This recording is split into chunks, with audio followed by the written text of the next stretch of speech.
For decades, doctors have known that using suction under a bandage could heal wounds significantly faster than conventional bandages.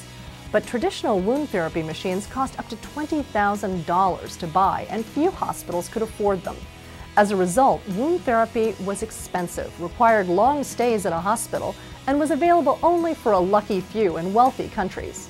That is, until a young MIT graduate student questioned why you couldn't build a low-tech, portable machine to do the same thing for $2 instead.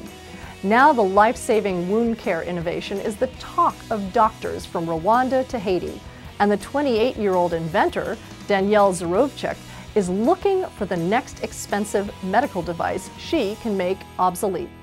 Join me as Shining City catches up with one of New England's youngest and most promising thought leaders.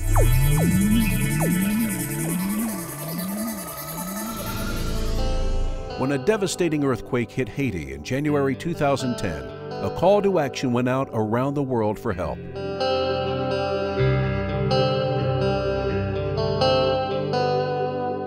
One of those calls went to MIT's Danielle Zarovchik for her revolutionary wound pump, which uses a principle called negative pressure to heal severe injuries.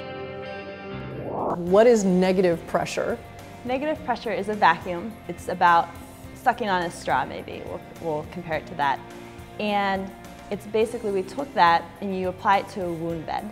Well, now tell us, why would anyone want to apply suction to a wound? This isn't a new idea, but tell us why this works and when people started thinking that this was a good thing to be doing. Negative pressure and low vacuum will heal their wounds faster by causing granulation tissue formation, which is basically the scaffold that your tissue forms into when it heals. And so you get less scarring with this therapy. And also it brings blood to that area and removes bacteria. And so those three things together really escalate your wound healing process. So how much faster would a wound heal with your machine than it would normally if we just put on a Band-Aid? Well, that depends on the type of wound. If your wound was going to heal, it will heal 3 to 5 times faster.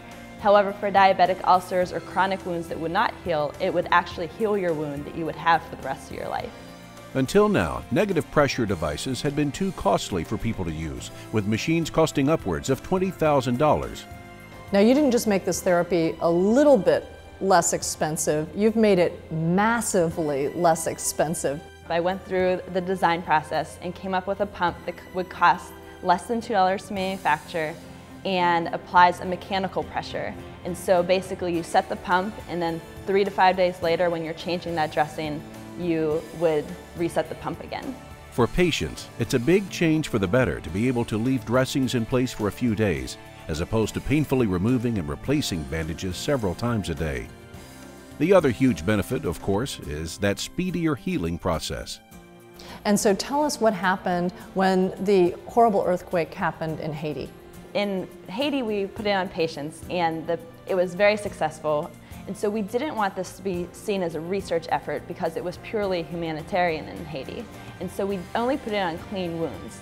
But when we got there, a lot of the wounds were infected. And so we treated hundreds of wounds. And word quickly spread about the device when Haitian patients were pleased with how it worked. Patients saw us putting it on patients that had applicable wounds, asking for the device because they didn't want their painful dressing changes every day, and they saw that they didn't need these dressing changes every day. And then when I came back to the US, there was an overwhelming number of emails and phone calls from people interested in the device or interested in helping it to be out in the environment that it needs to be in. As for future plans, Danielle continues to make it her mission to fine-tune her design and make it available to people in developing nations. So very simple technology, but people have been making it so complicated. The reason why I chose that specific pump is that in the third world, they have this technology to make that device. And so it's sustainable in their environment. And $2 is affordable. Yes, very affordable.